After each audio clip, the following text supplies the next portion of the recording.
Hello दोस्तों, आप सभी का आपके अपने चैनल पीसीएस मैथमेटिक्स में स्वागत है। आप सभी को जैसा कि पता है कि हम घटना चक्र पूर्वावलोकन की भारतीय इतिहास की श्रृंखला को आगे बढ़ा रहे हैं। उस क्रम में आज का ये वीडियो 8वां लेक्चर होने वाला है, जो कि हम मौर्य काल से संबंधित जो भी महत्वपूर्ण क्वेश्चन है उसको डिस्कस करेंगे। तो आइए चलिए देखते हैं कि आज के प्रश्न का श्रृंखला का पहला प्रश्न क्या है। वीडियो शुरू करने से पहले आप सभी अपने दोस्तों को ये वीडियो शेयर कर दीजिए ताकि वो उन सब तक भी ये वीडियो का लाभ ले पाएँ। और अगर चैनल पर आप नए हैं तो चैनल को सब्सक्राइब कर लीजिए। आगे का प्लेलिस्ट डिस्क्रिप्शन में हम लगा देंगे, आप इसके पहले का वीडियो भी देख सकते हैं। तो आइए चलिए देखते हैं कि आज के लेक्चर का हमारा जो पहला क्वेश्चन है वो है क्वेश्चन नंबर 1। क्वेश्चन नंबर 1 है प्रथम भारतीय साम्राज्य स्थापित किया गया था तो कनिष्क के द्वारा, हर्ष द्वारा, चंद्रगुप्त मौर्य द्वारा या समुद्रगुप्त द्वारा। तो जो भारत साम्राज्य की अगर बात किया जाए तो जो सर्वप्रथम भारतीय साम्राज्य की जो स्थापना हुई थी वो चंद्रगुप्त मौर्य के द्वारा की गई थी। चंद्रगुप्त मौर्य की गणना जो है भारत के महान शासकों में की जाती है। वो एक ऐतिहासिक सम्राट थे। वो एक पहले ऐसा सम्राट था जिन्होंने जो ब्रिटिश भारत था उससे भी बड़ा उनका साम्राज्य स्थापित किया था। तो इस क्रम में हमारा जो पहले क्वेश्चन का आंसर हो जाएगा option number C, Chandragupta Maurya. आइए बढ़ते हैं अब नेक्स्ट क्वेश्चन की ओर। भारत में पहले साम्राज्य की स्थापना किस शासक के द्वारा की गई थी? तो हमने अभी जस्ट पढ़ा Chandragupta Maurya. Option number A हमारा करेक्ट आंसर हो जाएगा, जो कि बीपीएससी 66 जो रिंग एग्जाम हुआ था उसमें पूछा गया था। ठीक है, आइए नेक्स्ट क्वेश्चन की ओर बढ़ते हैं। हमारा नेक्स्ट क्वेश्चन है क्वेश्चन नंबर 3। निम्नलिखित में से कौन सा सबसे पुराना राजवंश है? गुप्त वंश, मौर्य वंश, वर्धन वंश, कुषाण वंश। तो इन चारों ऑप्शन में जो हमारा सबसे पुराना वंश होगा वो मौर्य वंश होगा। ये जो है 321 से 184 ईसा पूर्व यानी कि बीसी के लगभग माना जाता है। और इस वंश में चंद्रगुप्त मौर्य जो है इसके संस्थापक हैं। ठीक है, आइए नेक्स्ट क्वेश्चन की ओर बढ़ते हैं। हमारा नेक्स्ट क्वेश्चन जो होगा क्वेश्चन नंबर 4, जिसके ग्रंथ में चंद्रगुप्त मौर्य का विशिष्ट रूप से वर्णन है वो है ऑप्शन ए भाष्य, बी शूद्रक, सी विशाखादत्त और सी अश्वघोष। तो जो हमारा जो सही आंसर हो जाएगा ऑप्शन नंबर सी है विशाखदत्त। किताब है मुद्रा राक्षस।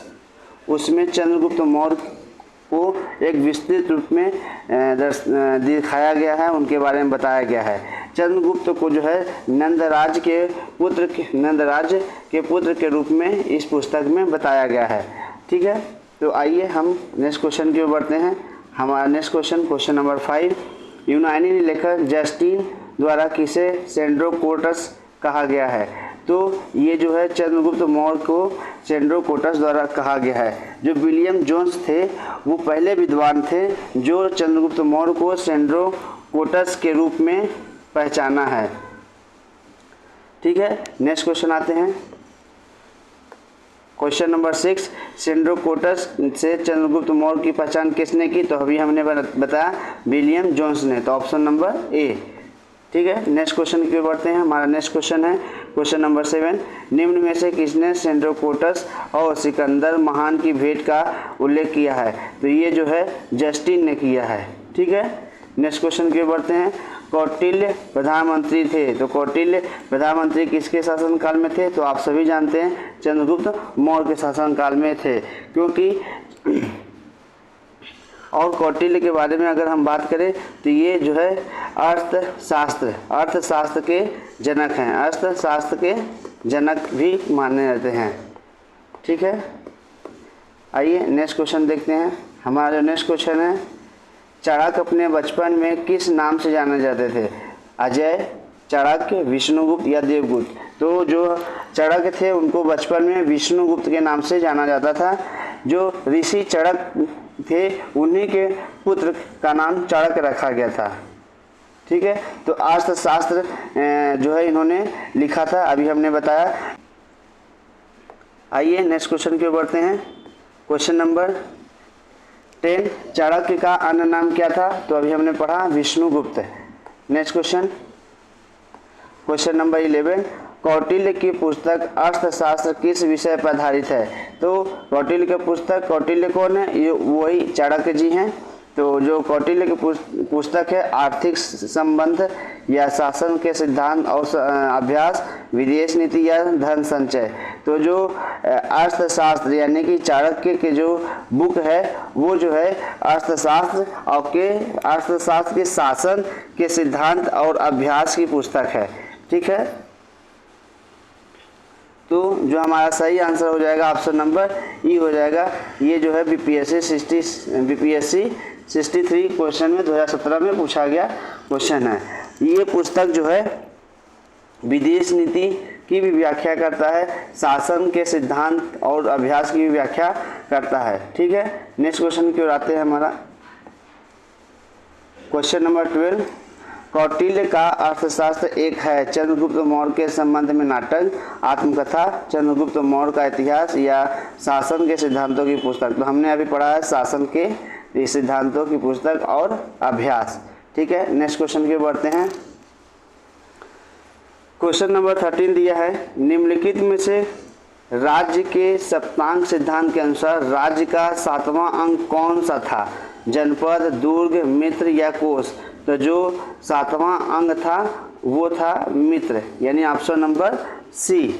ये जो है यूपी पीसीएस 2015 में पूछा गया था, जो कि री एग्जाम जो हुआ था उसमें। ठीक है, सुहृद जो राज्य का सप्तांग सिद्धांत के अनुसार राज्य का 7वां अंग जो है मित्र होता है, जो राज्य के कान है। राजा के मित्र शांति और युद्ध काल दोनों में ही उनकी सहायता करते हैं। ठीक है, अगर कौटिल्य सहज और कृत्रिम मित्र में भेद करते हैं, सहज मित्र और कृत्रिम मित्र से अधिक श्रेष्ठ होता है। ठीक है, जिस राजा के मित्र लोभी, कामी और कायर होते हैं वो विनाशकारी अवश्यभावी होते हैं।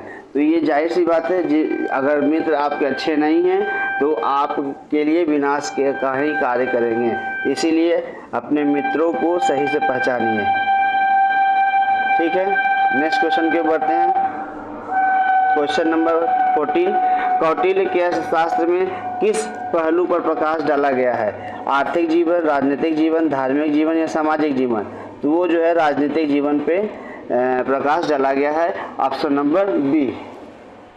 और कौटिल्य के अर्थशास्त्र जो है चंद्रगुप्त मौर्य के शासनकाल से संबंधित बहुत सी बातें का ज्ञान प्राप्त होता है। और ये एक ऐसी ग्रंथ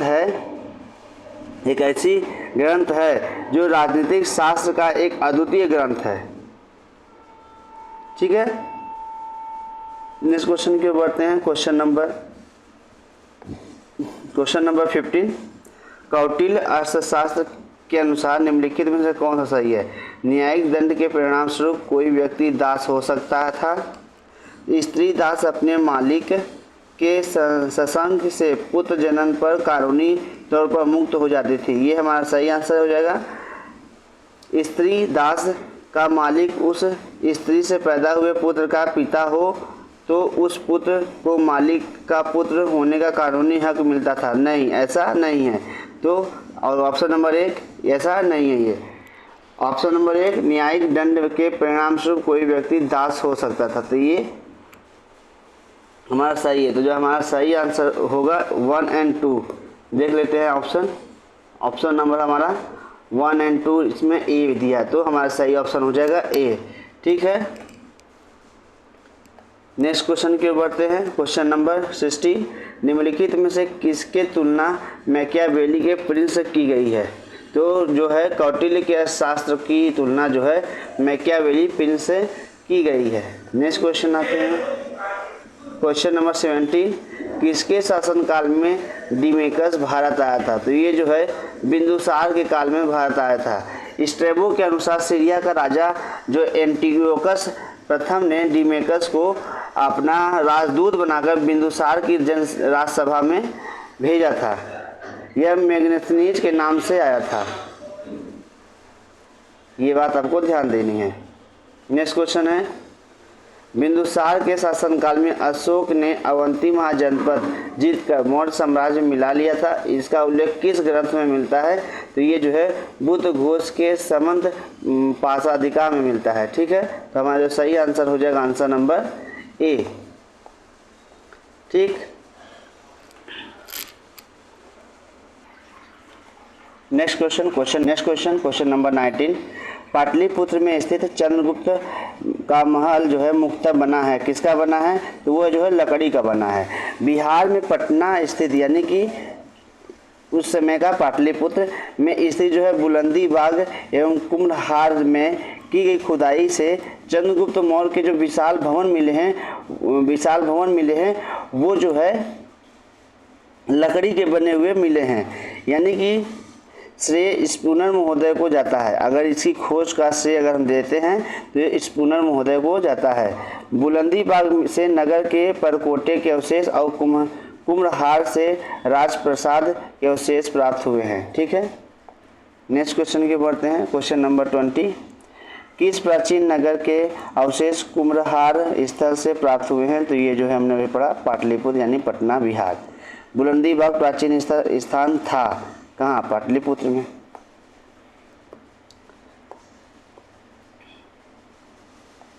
क्वेश्चन नंबर 23। मालवा, गुजरात, महाराष्ट्र किस शासक ने पहली बार जीता? तो ये जो है चंद्रगुप्त मौर्य जी ने जीता। राजनीतिक तौर पर लगभग समस्त भारत का एकीकरण जो है चंद्रगुप्त मौर्य जी ने किया था। ब्रिटिश भारत से भी बड़ा साम्राज्य था इनका। अगर हम इनके साम्राज्य की बात करें तो व्यास नदी से लेकर सिंधु नदी तक इनका प्रदेश फैला हुआ था। रुद्रदामन के जूनागढ़ अभिलेख से पता चलता है कि पश्चिम भारत पर भी उनका अधिकार था। जैन ग्रंथों के अनुसार अगर हम बात करें तो सौराष्ट्र के शासक अवंती पर भी चंद्रगुप्त मौर्य का अधिकार था। उनकी मृत्यु के समय उनके साम्राज्य का विस्तार पश्चिम हिंदकुश पर्वत से लेकर पूरब में बंगाल की खाड़ी तक माना जाता है। ठीक है, तो ये इतनी बड़ी इनके साम्राज्य था जो कि चंद्रगुप्त मौर्य की। ठीक है, नेक्स्ट क्वेश्चन आते हैं। Question number 24। अभिलेख जिससे यह प्रमाणित होता है कि चंद्रगुप्त मौर्य का प्रभाव पश्चिम भारत तथा, तो अभी हमने कहा रुद्रदामन का जूनागढ़ अभिलेख से। ठीक है, next question number 25। Gujarat Chandragupta Maurya के साम्राज्य में सम्मिलित था, यह प्रमाणित होता है। तो ये जो है रुद्रदामन के शिलालेख से पता चलता है। सेल्यूकस जिसको अलेक्जेंडर द्वारा सिंध एवं अफगानिस्तान का प्रशासक नियुक्त किया गया था, को किस भारतीय राजा ने हराया था? तो ये उस समय के सबसे प्रतापी राजा चंद्रगुप्त मौर्य ने ही हराया था, लगभग 300 ईसा पूर्व के, लगभग 305 ईसा पूर्व में। Question number 27। चंद्रगुप्त मौर्य ने सेल्यूकस को किस वर्ष में पराजित किया था? तो हमने अभी बताया 305 ईसा पूर्व, ऑप्शन नंबर सी। ठीक, नेक्स्ट क्वेश्चन आते हैं। Question number 29। किसने सहिष्णुता, उदारता और करुणा के त्रिविध आधार पर राजधर्म की स्थापना की थी? इन्होंने अशोक ने की थी। कब की थी? 261 BC में, जब इनका कलिंग का युद्ध में इनका विजय मिला और उतने बड़े नरसंहार देकर इनका हृदय परिवर्तन हो गया, तब इन्होंने धर्म का प्रतिपादन किया। वहीं से जो है सहिष्णुता, उदारता और करुणा के त्रिविधि आधार पर राजधर्म के स्टार्ट किया। अशोक के समय जो था सदाचार का धर्म था। ठीक है, नेक्स्ट क्वेश्चन की ओर बात करते हैं। Question number 30। निम्नलिखित में से कौन सा क्षेत्र अशोक के साम्राज्य में सम्मिलित नहीं था? अफगानिस्तान, बिहार, श्रीलंका या कलिंग? तो श्रीलंका जो था अशोक के काल में सम्मिलित नहीं था। अशोक के द्वितीय बृहद शिलालेख से स्पष्ट होता है कि भारत में अशोक का अधिकार चोल, पांड्य और सती पुत्र और केरल पुत्र को छोड़कर सर्वस्त्र था, क्योंकि इन राज्यों को प्रत्यंत या सीमावर्ती राज्य कहा जाता था। Next question number 31। अशोक के निम्नलिखित अभिलेखों में से किसमें दक्षिण भारतीय राज्यों का उल्लेख मिलता है? तो ये जो हमें उल्लेख मिलता है द्वितीय मुख्य शिलालेख से मिलता है। द्वितीय मुख्य शिलालेख से हमें पता चलता है। अगर अशोक के शिलालेखों की बात करें तो मुख्यतः 3 प्रकार के शिलालेख जो हैं अशोक के प्राप्त होते हैं। एक शिलालेख जो होता है शिलालेख, दूसरा स्तंभ लेख और तीसरा गुहा लेख। ठीक है, इन तीनों प्रमाण से हमें मौर्य काल के प्रशासन और उनके राजाओं के बारे में हमें पता चलता है। नेक्स्ट क्वेश्चन की ओर हम बात करते हैं। भारत का प्रथम अस्पताल या औषधि विभाग निर्माण करवाया था, तो ये भी अशोक ने ही करवाया था। सम्राट अशोक जो थे युद्ध के लिए इतने प्रसिद्ध नहीं हुए जितना कि उन्होंने धर्म विजेता और लोकोपकारी कार्यों के लिए प्रसिद्ध है। वह न केवल मानव वरन संपूर्ण प्राणी जगत के प्रति उदारता का दृष्टिकोण रखते थे। ठीक है, और उन्होंने पशु पक्षियों के बलि पर भी रोक लगाई थी। नेक्स्ट क्वेश्चन की ओर बढ़ते हैं। Question number 33। अशोक ने बौद्ध होते हुए भी हिंदू धर्म में आस्था नहीं छोड़ी, इसका प्रमाण मिलता है। तो उन्होंने जो उनका नाम का जो टाइटल है देवनागरी की उपाधि उन्होंने जो लिया था, उससे ये पता चलता है कि उन्होंने बौद्ध धर्म को स्वीकार किया, लेकिन कभी भी हिंदुओं के आस्था पर ठेस नहीं पहुंचाया, उनका भी सम्मान किया। अशोक का जो राज्याभिषेक था वो 273 ईसा पूर्व में किया गया था। ठीक है, उनके लगभग अभिलेखों में उसे देवनागरी से वर्णन किया गया है, यानी देवानाम प्रियदर्शी। ठीक है, नेक्स्ट क्वेश्चन क्यों पढ़ते हैं। Question number 34। निम्नलिखित में से किस स्रोत में अशोक के राज्यकाल में तृतीय बौद्ध समिति होने का उल्लेख मिलती है? तो ये जो है निम्नलिखित में से किस स्रोत में अशोक के राज्यकाल में तृतीय बौद्ध समिति होने का उल्लेख मिलता है? अशोक के अभिलेख में, दीपवंश में, महावंश में या दिव्यावदान में? तो जो हमें मिलते हैं वो है दीपवंश और महावंश में, यानी हमारा ऑप्शन 2 और 3 ऑप्शन दिया है बी में, तो हमारा करेक्ट ऑप्शन हो जाएगा बी। नेक्स्ट क्वेश्चन की ओर बढ़ते हैं। तो हमारा जो नेक्स्ट क्वेश्चन है, अशोक के शासनकाल में बौद्ध सभा किस नगर में आयोजित की गई थी? तो वो जो है पाटलिपुत्र में आयोजित की गई थी। ठीक है, अगर नेक्स्ट क्वेश्चन बढ़ते हैं। निम्नलिखित में से मौर्य शासक बौद्ध धर्म के अनुयायी थे, तो वो कौन थे? चंद्रगुप्त नहीं थे, अशोक थे और बिंदुसार नहीं थे और दशरथ थे, यानी कि 2 और 4। तो 2 और 4 ऑप्शन नंबर डी में दिया है, तो हमारा सही आंसर हो जाएगा डी। मौर्य जो है मौर्य शासकों में अशोक और उसके पौत्र दशरथ जो था वो धर्म के रूप में बौद्ध धर्मानुयायी था। ठीक है, नेक्स्ट क्वेश्चन की ओर बढ़ते हैं। हमारा क्वेश्चन नेक्स्ट है, रज्जुक थे। रज्जुक कौन था? चोल राज्य के व्यापारी, मौर्य शासन के अधिकारी, गुप्त साम्राज्य में सामंत वर्ग और शक सेना के अधिकारी। तो जो हमारा सही आंसर हो जाएगा ऑप्शन नंबर बी, मौर्य शासन में अधिकारी थे रज्जुक। तो ये रज्जुक का काम क्या था? रज्जुक थे वो जो है चौथे स्तंभ में अशोक के द्वारा रज्जुकों में पूर्ण विश्वास रखते हुए दर्शाया गया है। इसमें बताया गया है कि जिस प्रकार माता पिता योग्य धात्री के हाथों में अपने बच्चों का हाथ सौंपते हैं, उसी प्रकार मैं ग्रामीण जनता के सुख के लिए रज्जुकों की नियुक्ति करता हूँ। ये चीज़ें जो है शिलालेखों या अभिलेखों में हमें पता चलता है। ठीक है, नेक्स्ट क्वेश्चन कहते हैं, सार्थवाह किसे कहते थे? तो सार्थवाह जो थे वो कौन थे? दलालों को, व्यापारियों के काफिले को, या महाजनों को, या तीर्थयात्रियों को? तो जो हमारा सही आंसर हो जाएगा ऑप्शन नंबर बी, व्यापारियों के काफिले को सार्थवाह कहा जाता था। ठीक है, जो व्यापारी होते थे उन्हें सार्थवाह कहते थे, यानी कि जब व्यापारी अपने काफिले में चलते थे, एक कारवां में चलते थे, तो उन्हें सार्थवाह की संज्ञा दी जाती थी। अमरकोश की टीकाकार क्षीरस्वामीन ने लिखा है कि जो पूंजी द्वारा व्यापार अपने पांथों के अगुआ हो वह सार्थवाह है। ठीक है, नेक्स्ट क्वेश्चन के बढ़ते हैं। Question number 39। निम्नलिखित में से कौन सा अधिकारी मौर्य प्रशासन का भाग नहीं है। अग्रहारिक, युक्त या प्रादेशिक या रज्जु, तो ये जो है अग्रहारिक नहीं है। युक्त कौन होते थे अगर हम बात करें तो युक्त जो है जिले का अधिकारी होता था जो राजस्व वसूल करता था, राजस्व वसूल करता था। अगर हम बात करें रज्जु की तो वे पहले केवल राजस्व विभाग का ही कार्य देखते थे, परंतु बाद में उन्हें न्यायिक कार्य भी दे दिया गया, न्यायिक अधिकार भी दे दिया गया। ठीक है, आइए नेक्स्ट क्वेश्चन की ओर बढ़ते हैं। हमारा नेक्स्ट क्वेश्चन है सारनाथ स्तंभ का निर्माण किया था हर्षवर्धन ने, अशोक ने, गौतम बुद्ध ने, कनिष्क ने, तो जो हमारा सही आंसर है वो अशोक ने किया था।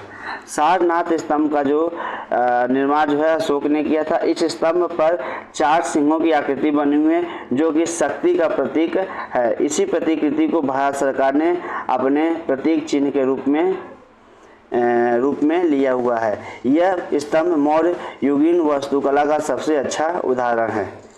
ये जो मौर्य युगीन सभी स्तंभ चुनार के बलुआ पत्थर से निर्मित है। ठीक है, नेक्स्ट क्वेश्चन क्या होते हैं, क्वेश्चन नंबर 41, निम्नलिखित में से किसे सर्वश्रेष्ठ स्तूप मानते हैं? अमरावती, सांची, भरहुत, सारनाथ। तो जो सबसे सर्वश्रेष्ठ स्तूप है वो सांची है।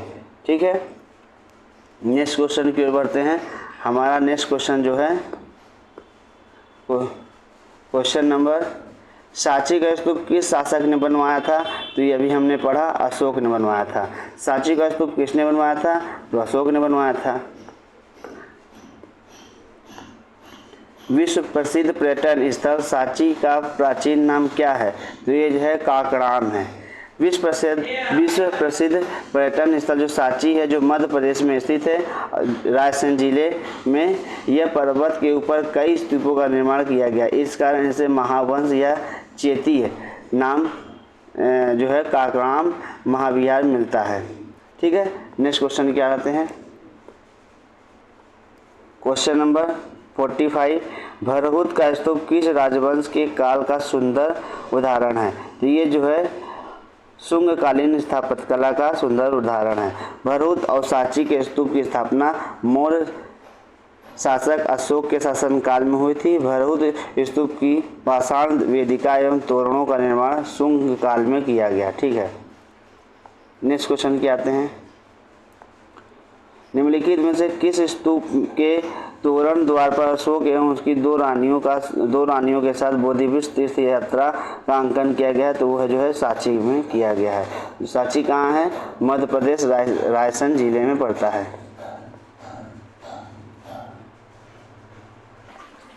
आइए नेक्स्ट क्वेश्चन देखते हैं, क्वेश्चन नंबर 47, सूची 1 को सूची 2 से सम्मिलित करना है। और तो सूची 1 में क्या दिया, स्थान दिया हुआ है। सूची 2 में स्मारक उसके भवनावशेष दिए हुए हैं। तो अगर हम बात करें कौशाम्बी का, तो कौशाम्बी का जो है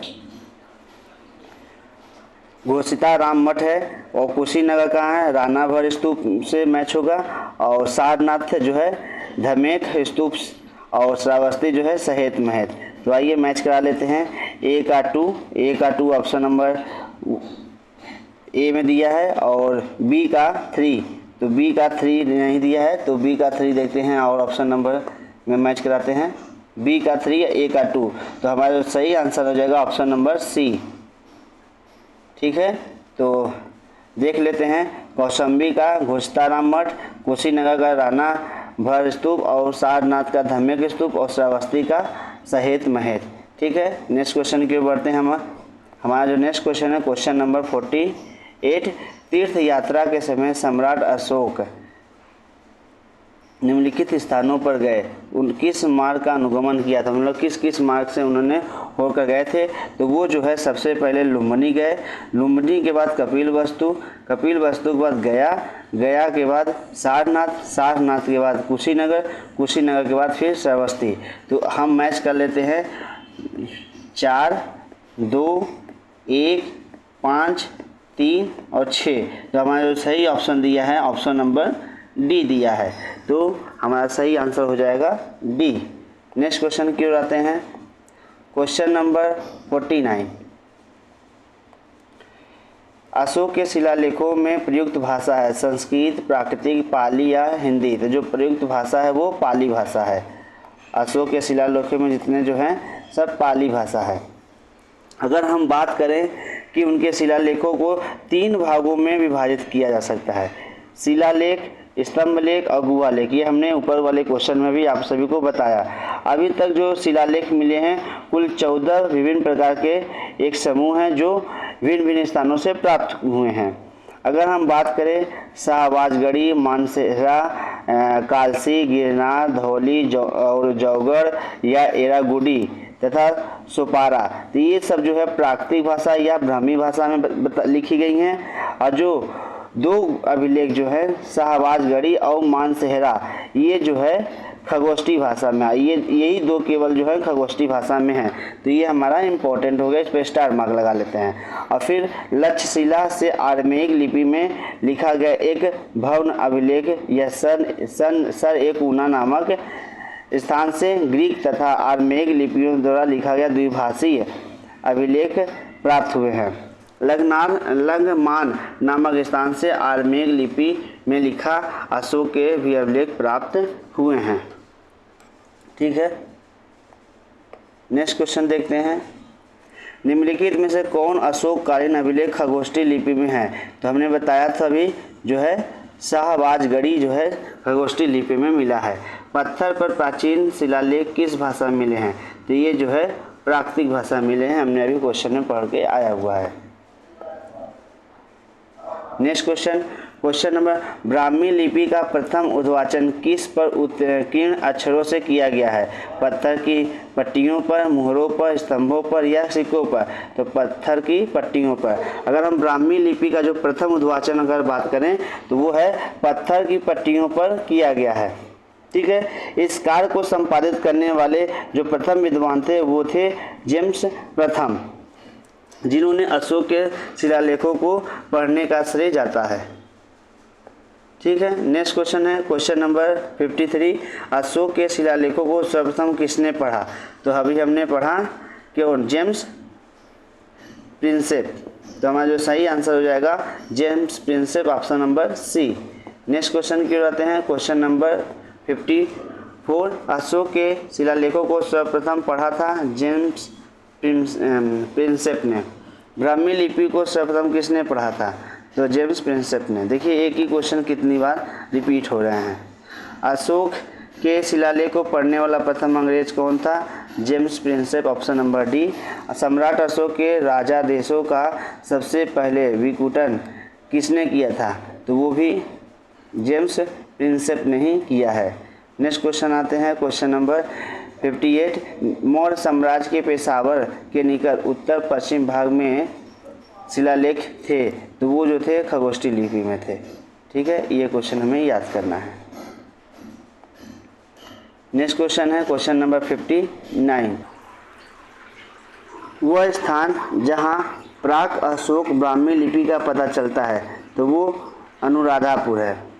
प्राक अशोक ब्राह्मी लिपि जो कि 4वीं शताब्दी ईसा पूर्व में श्रीलंका स्थित अनुराधापुर से पता चलता है। कुछ और स्थानों के अभिलेख से इस प्रकार की लिपि का साक्ष्य मिला है, जिसके नाम इस प्रकार हैं: पिपराहवा, सोहगौरा या महास्थान।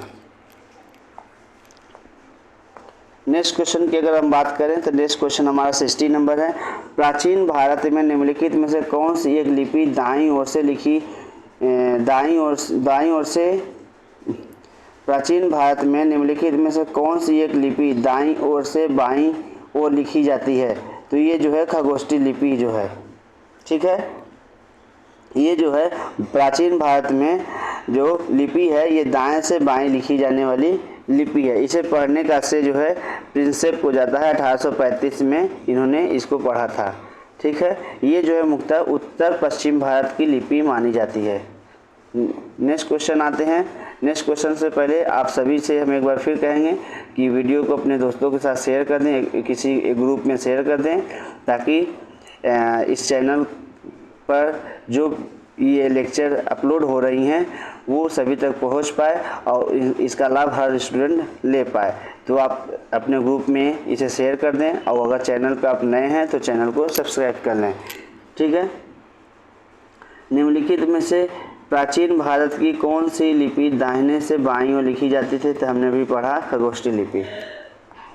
नेक्स्ट क्वेश्चन की ओर आते हैं। Question number 62। अशोक का अपने शिलालेखों में समानता जिस नाम से उल्लेख हुआ है वो है प्रियदर्शी।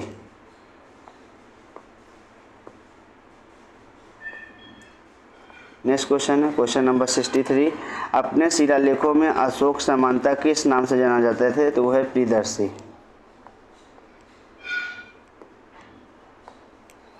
अभिलेखों में किस शासन का उल्लेख प्रियदर्शी के रूप में हुआ है? तो वो जो है अशोक का हुआ है। निम्नलिखित वक्तव्यों में कौन सा एक वक्तव्य अशोक के प्रस्तर स्तंभों के बारे में गलत है?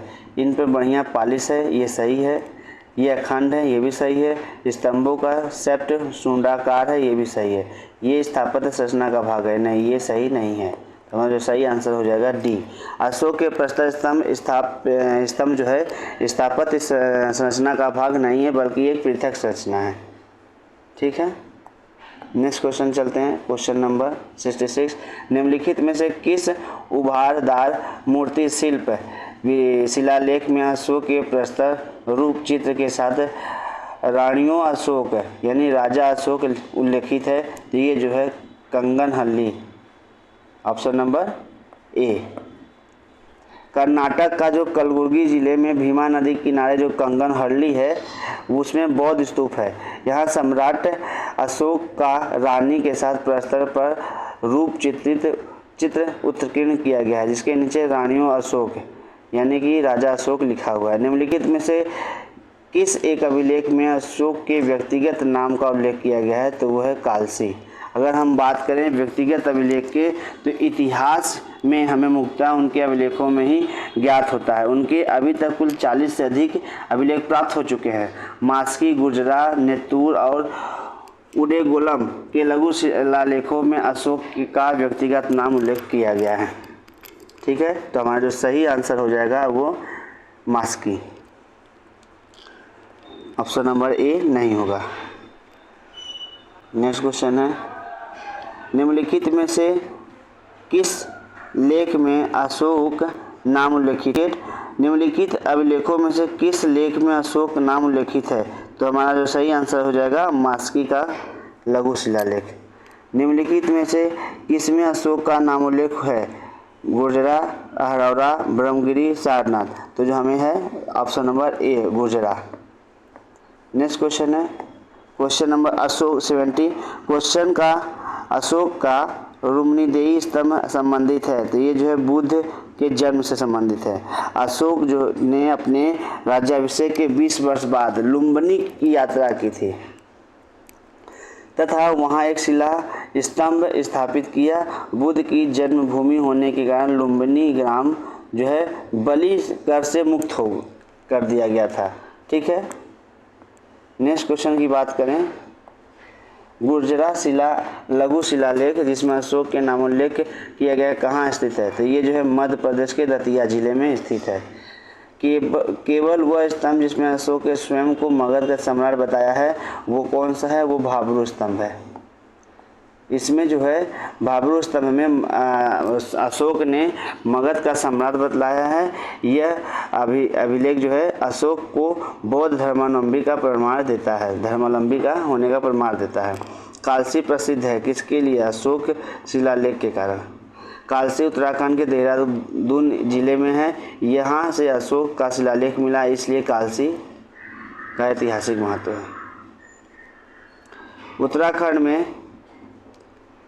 उत्तराखंड में सम्राट अशोक के शिलालेखों की एक प्रति कहाँ मिली है? तो वो जो है कालसी में मिली है। नेक्स्ट क्वेश्चन की बात करें तो क्वेश्चन नंबर 75। धौली उड़ीसा, इरगुडी आंध्र प्रदेश और जौगढ़ मध्य प्रदेश और कालसी कर्नाटक। तो हमारा ये गलत हो जाएगा। धौली उड़ीसा जो है हमारा सही है और इरगुडी आंध्र प्रदेश हमारा सही है। तो हमारा जो सही आंसर हो जाएगा आंसर नंबर 2, केवल 2 युग्म सही है। ठीक है।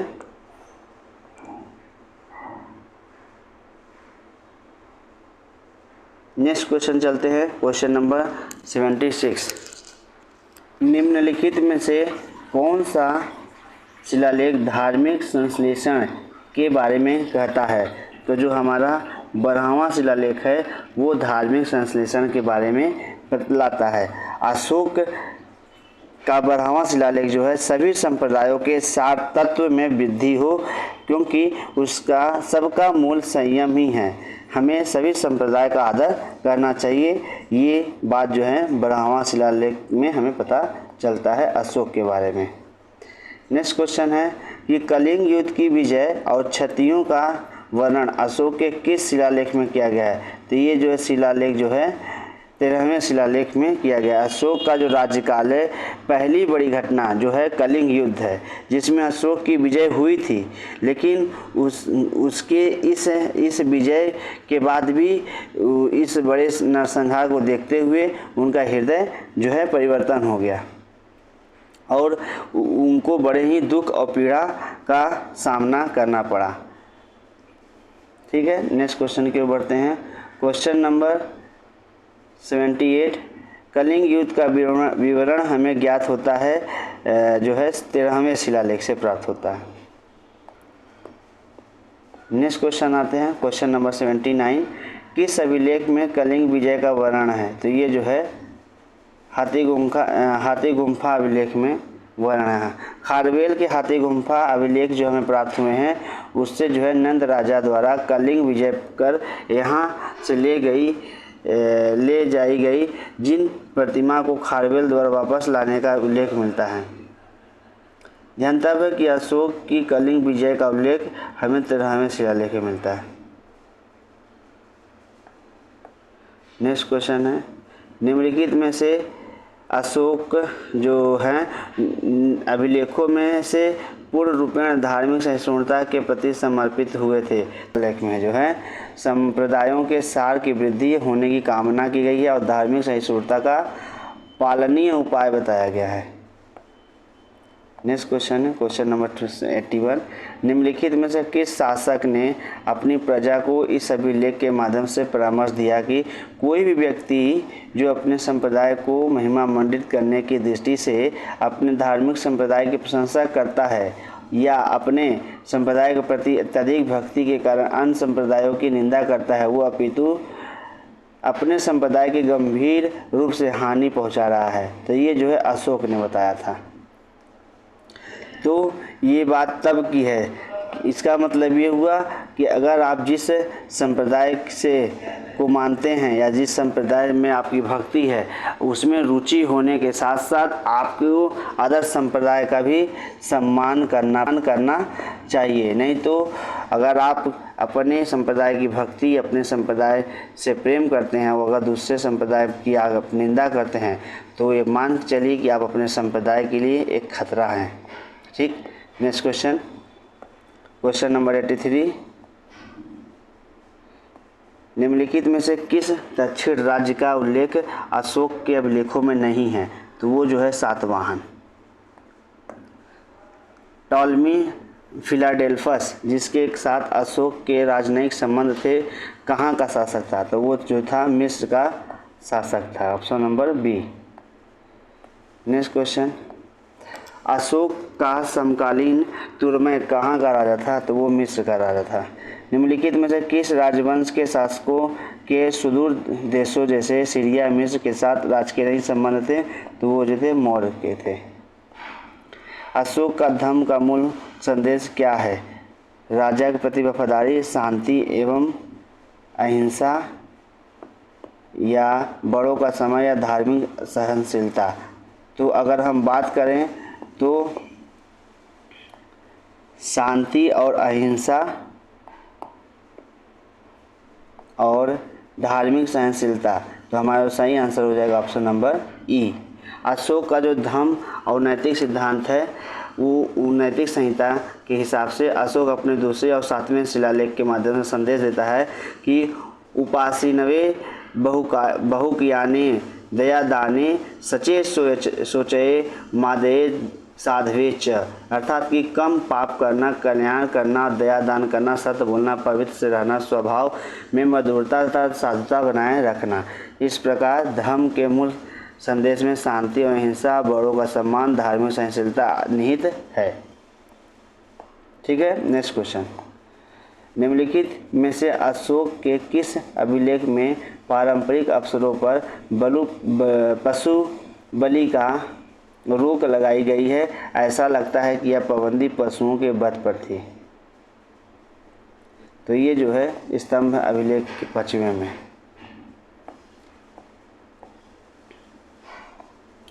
निम्नलिखित प्राचीन भारतीय अभिलेखों में से कौन सा खाद्यान्न को देश के संकट काल में उपयोग हेतु सुरक्षित रखने के बारे में प्राचीनतम शाही अवशेष है? तो वो जो है सोहगौरा ताम्रपत्र, जो कि उत्तर प्रदेश गोरखपुर से प्राप्त हुआ है, सोहगौरा ताम्रपत्र अभिलेख।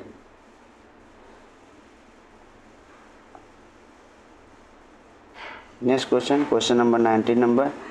कथन है अशोक ने कलिंग को मौर्य साम्राज्य में जोड़ लिया था। ठीक है, कलिंग दक्षिण भारत के जानने वाले स्थानीय समुद्री भागों को नियंत्रित करता था। ये भी ठीक है, तो हमारा जो सही आंसर हो जाएगा वो ए।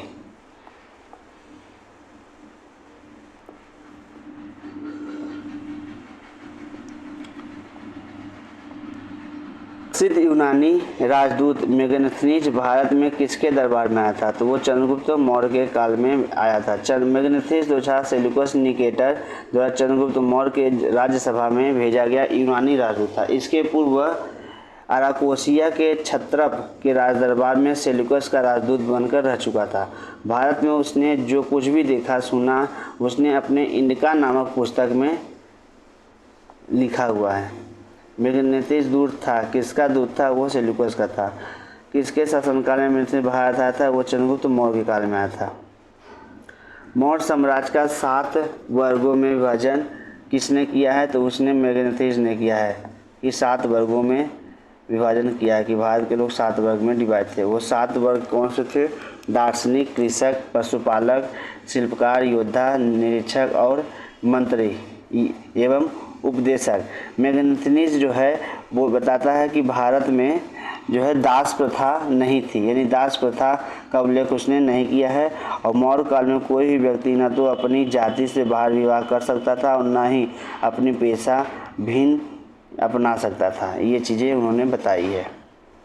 नेक्स्ट क्वेश्चन है क्वेश्चन नंबर 96। मेगनथनीज ने भारतीय समाज को कितने श्रेणियों में विभाजित किया है? तो 7 श्रेणियों में विभाजित किया है। निम्नलिखित में से किस स्रोत में उल्लेखित है कि प्राचीन भारत में दास्ता नहीं था? तो ये जो है मेगनथनीज के इंडिका नामक पुस्तक में वर्णित है। वह स्रोत जिसमें पाटलिपुत्र के प्रशासन का वर्णन उपलब्ध करता है वो है इंडिका।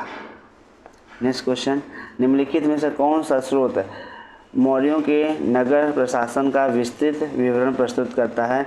तो मेगनथनीज का इंडिका है। नेक्स्ट क्वेश्चन है मेगनथनीज की पुस्तक का नाम क्या है? तो ये जो है इंडिका है। इंडिका का मूल लेखक कौन था? तो वो था मेगनथनीज। ठीक है,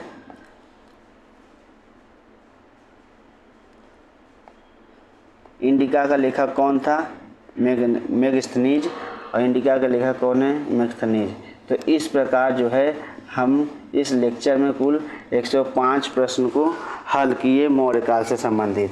तो आज के लेक्चर का ये हमारा लास्ट क्वेश्चन था। इस क्रम में ये हमारा 8वां वीडियो आज कंप्लीट होता है और आज आगे हम जो है गुप्त काल को पढ़ेंगे।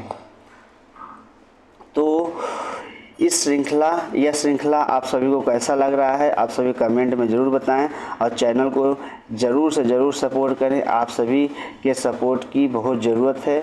तो आप सभी चैनल को सब्सक्राइब करें, अपने दोस्तों के साथ शेयर करें और इस लेक्चर में जो भी भूल चूक गलतियां हो रही हैं उसको आप कमेंट में बताएं। हम कोशिश करेंगे कि उसको सुधार करें। ठीक है, तो आप सभी जो हैं हमारे छोटे भाई बहन हैं, आप ही के लिए हमने जो अभी तक जो सीखा है बस उसी को आपको बस बताने की कोशिश कर रहे हैं। हम कोई बहुत बड़े टीचर नहीं हैं, बहुत बड़े गुरु नहीं हैं, बस एक आपके बड़े भाई के रूप में एक छोटा सा प्रयास कर रहे हैं ताकि हमने जो सीखा है वो आप तक पहुंचा सके। बस यही हमारा एक काम है। तो आप लोग हमारे चैनल, आपको अपने चैनल को सब्सक्राइब कर लें और अपने दोस्तों के साथ शेयर कर लें। धन्यवाद।